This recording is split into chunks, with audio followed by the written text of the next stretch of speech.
the neoclassical economic the neoclassical economic resurgence and then takeover, basically, of the economic field after the 70s. Coincidentally, around the same time that, the post-war labor consensus broke and private money just started flushing into every propaganda valve known to man. Just so happens at that point everyone realizes, actually, humans aren't social animals. Humans are self-interested economic agents.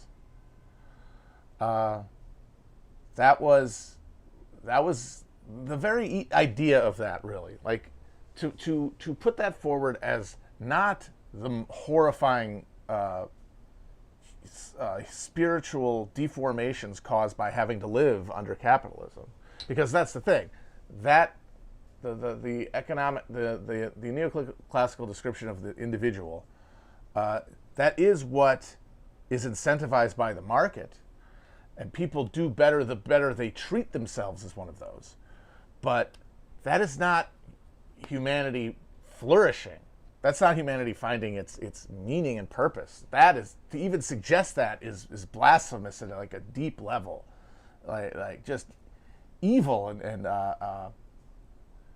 demiurgical, just like a enchantment from the brimstone pit to suggest that humanity is somehow more fully felt the more that it's isolated, the more that it's delusionally fixated on satisfying its own ego.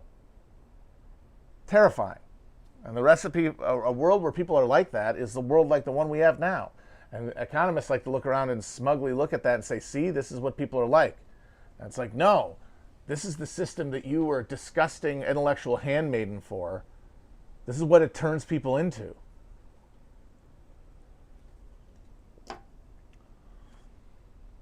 Like, how the hell?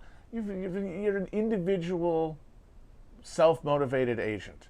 If that was the true, why are anybody alive? Why is anyone alive? Why do people raise children? Why do people impart? Why does anything exist? Why is there any social fabric to be pulled apart by capitalism in the first place? How was it fixed? How was it built into being? Cultural Marxists in the Babylonian times? Fo out of here.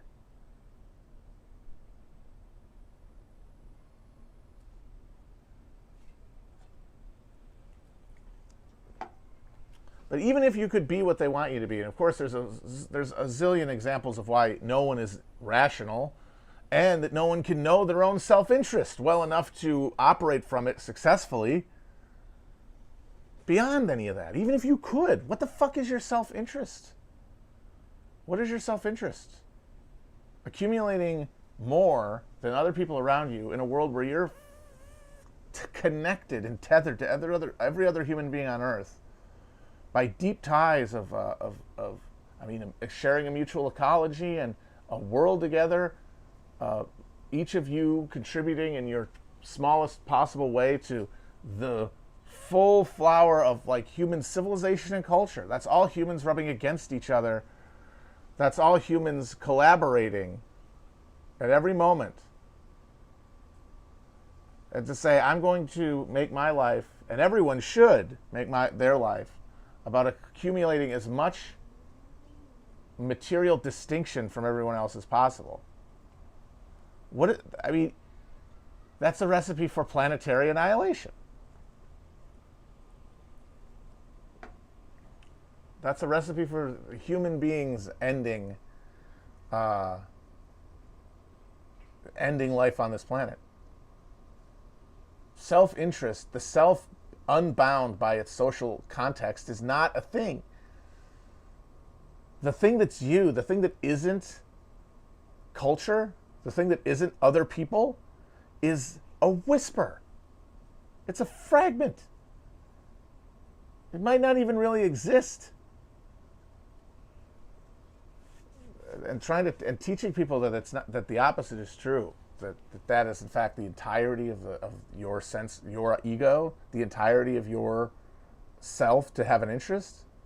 Psychotic, genuinely. In that you are eventually forced to a point where the world as you understand it and the world as it exists becomes so disparate that your brain breaks. And we're clearly there now. People's brains have been snapped in like kindling by trying to live in a world like the Q people, for example. They thought they lived in the United States. They really, really have an idea in their head of what the United States is and their place in it as self-actualized individual consumers. And now they find themselves living in whatever the fuck this is. How the hell are they supposed to make sense of that? Go and create a fantasy narrative that connects the two things. That's what everybody is doing to some extent or another. Creating a fantasy. That's what ideology is. Fixing the two things together with like a bungee cord when you're trying to move a bike in the back of a car or something. Connecting your perception of the universe, what your baseline understanding of it is, with the world that you actually live in. Because for one reason or another, you refuse to examine those basic baseline principles.